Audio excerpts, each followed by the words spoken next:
مادر آقای سعد محسنی به افغانستان سفر کرده و گفته شرایط عادی است و مردم زندگی عادی دارن، زنان زندگی عادی دارن، ولی چالش هایی هم هست. طبیعتا وقتی شما به شکل بسیار خاص VIP از میدان هوایی کابل تا به خانهتان در یک موتر خاص بدرقم میشین، بعد از او به دفتر پسرتان میرین که در وزیر اکبرخان است و تعدادی از دخترها را در هماهنگی با طالبا با اجازه گرفتن از طالبا در اوج به کار گماشته و میبینین همه چیز برقرار است. طبیعتا این یک وضعیت عادی است برای شما. چرا؟ چون آمدین از جاهای دیدین و یا شرایطی را دیدین که برای چند روز محدود است.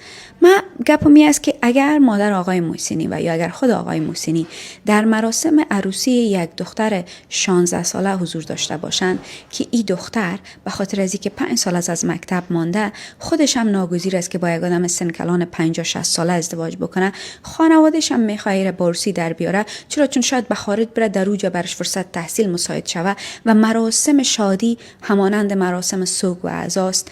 تعریف زندگی عادی و تعریف وضعیت عادی در افغانستان بر اینا متفاوت می بود. و یا اگر یکی از اعضای خانواده آقای محسنی در هرات بودن که گروه محتسبین از طالبان می آمد اینا را دسته دسته جمع میکرد، وارد یک موتر میکرد، سیلیکاری کرده میبردشان به بازداشتگاه و هم فقط به خاطر از اینکه مانتو دارن، حجاب دارن. چرا؟ چون طالب اعصابش یک جای دیگه خراب شده، آمده بریم امروز زنا را جمع بکنیم، اینا را یک لط و کوب بکنیم، دل ما یخ شوه. او وقت تعریف زندگی عادی متفاوت می بود.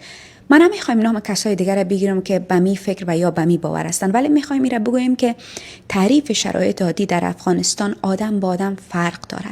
برای یک دختر مکتبی که 5 سال از مکتب نرفته این تعریف متفاوت است. برای یک آدمی که بزنس و پایگاهش در دبی است و هر از گاهی چکری به افغانستان میایه ولی هنوزم کاروبارش جریان داره، این تعریف متفاوت است. برای زنی که کاروبار خود اعلام میکنه از لندن است یا هر جایی است، میایه یک چند روز در کابل خودش درایو میکنه، با طالبا شناخت داره و طالبا امنیتش گرفتن، این تعریف متفاوت است. اما بر او دختری که همو طالبو را با شلاق در سرک میزنه چون میخواد بره بازار برای خود یک چیز بخره، این تعریف متفاوت است.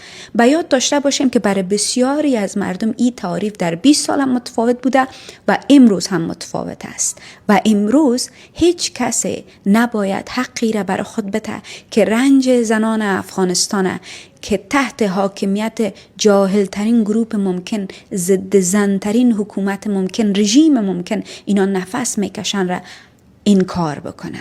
شما اگر انکار بکنید ما به شما اجازه نمیدیم. اینا بر ما عادی نیست. حتی اگر از افغانستان بیرون هستیم، حتی اگر در اوج کار میکنین، زنان افغانستان را مثل یک آینه همیشه روبرویتان بگیرین. با کدام زن خانواده و یا خودتانی وضعیت را عادی میبینین؟ کوره بر زنای افغانستان عادی احساس میکنین.